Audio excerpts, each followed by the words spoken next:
Hello guys, welcome to my channel. आज हम नई वीडियो बनाएंगे इसी पे। चलो वीडियो शुरू करते हैं।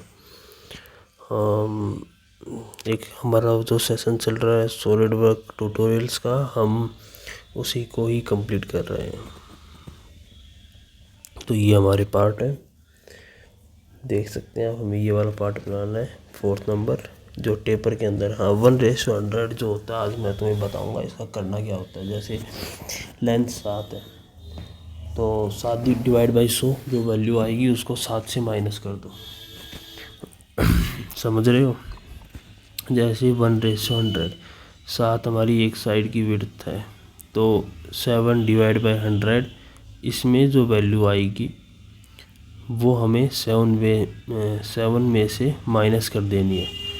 ओके गाइस, समझ रहे हो?